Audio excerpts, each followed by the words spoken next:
The world is a click away.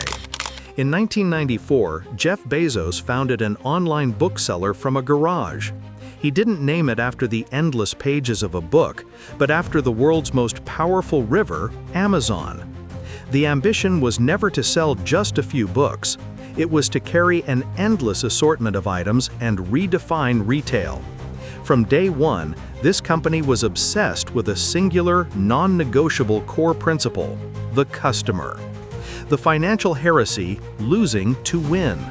To execute this grand vision, Amazon adopted a philosophy that defied Wall Street: strategic patience.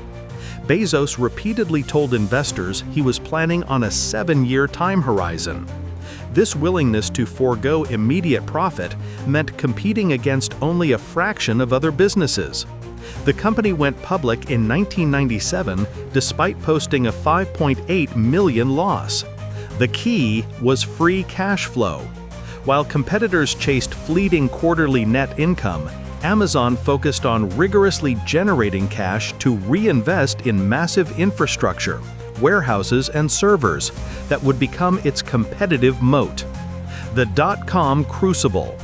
That philosophy was immediately tested. When the dot-com bubble burst in 2000, the Nasdaq index collapsed by nearly 77%. Amazon stock, which had soared to speculative highs, was absolutely annihilated, dropping over 90%. Hundreds of startups vanished. But Amazon, having built a genuine cash-generating business model, survived.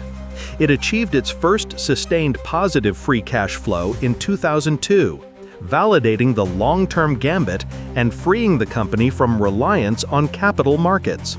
The foundation was set. The lock-in, Prime, and the logistics moat. Then came the ultimate weapon for customer lock-in, Amazon Prime. Launched in 2005, the promise was simple: unlimited 2-day shipping for an annual fee. The genius was psychological.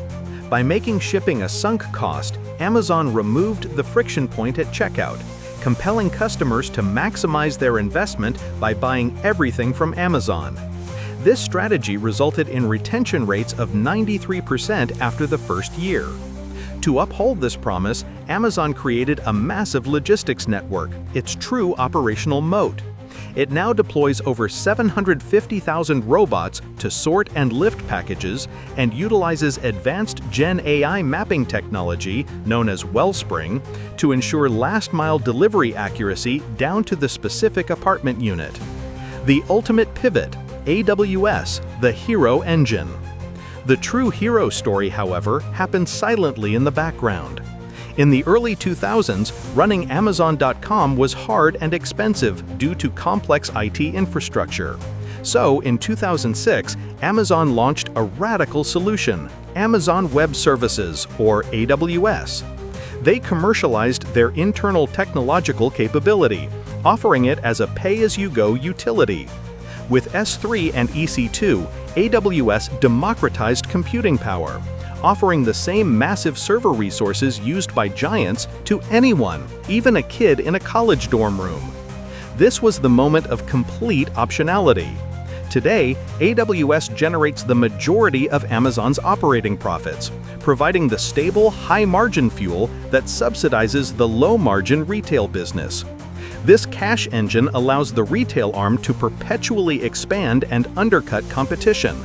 Furthermore, AWS has become an indispensable foundation for the state, serving as a key vendor for the Department of Defense's JWCC contract and hosting top-secret classified data for all 18 U.S. intelligence agencies through the C2S contract. Vertical integration, content, and control.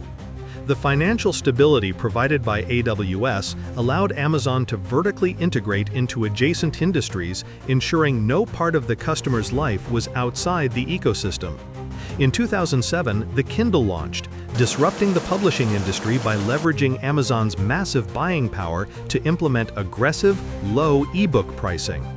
By 2024, the Prime membership bundle, which includes entertainment like Prime Video, became a massive $44 billion revenue stream.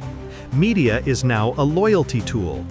The continuous bundling of perks, from streaming to free Grubhub Plus access, ensures the perceived value of canceling Prime is too high, reinforcing the lock-in. Conclusion: the future of the moat. From a bookstore struggling for cash, Amazon has evolved into the architect of global optionality. The strategic patience of its early days, the financial discipline that survived the crash, and the technological audacity to commercialize its own infrastructure, this confluence defines its hero status. The competitive moat is now protected by Gen AI and robotics. By continuously turning its internal necessity into an external service, Amazon has secured a structural advantage that is virtually unassailable, ensuring its dominance over commerce and technology for the foreseeable future.